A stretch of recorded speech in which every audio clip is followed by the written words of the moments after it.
മുത്തുനബി സല്ലല്ലാഹു അലൈഹി വസല്ലമ തങ്ങളോട് ജിബ്രീൽ അലൈഹിസ്സലാം ഒരു സംഭവം വിവരിക്കുകയാണ്. തിരുനബി സല്ലല്ലാഹു അലൈഹി വസല്ലമ തങ്ങൾ വളരെ കൗതുകത്തോടു കൂടി ശ്രവിച്ചുകൊണ്ടിരിക്കുന്നു. സംഭവം ഇങ്ങനെയാണ്.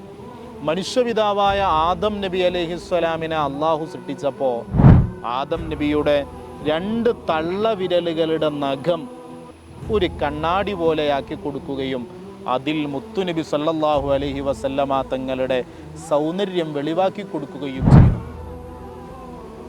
ആദം നബി അലൈഹിസ്സലാം ഇത് കണ്ടപ്പോൾ അവിടുത്തെ 2 തള്ളവിരലും ചുംബിച്ചു എന്ന സംഭവം ജിബ്രീൽ അലൈഹിസ്സലാം മുത്തുനബി സല്ലല്ലാഹു അലൈഹി വസല്ലമ തങ്ങളോട് പറഞ്ഞു കൊടുക്കുമ്പോൾ തിരുനബി സല്ലല്ലാഹു അലൈഹി വസല്ലം പറയുന്നു, ആരെങ്കിലും ഒരാൾ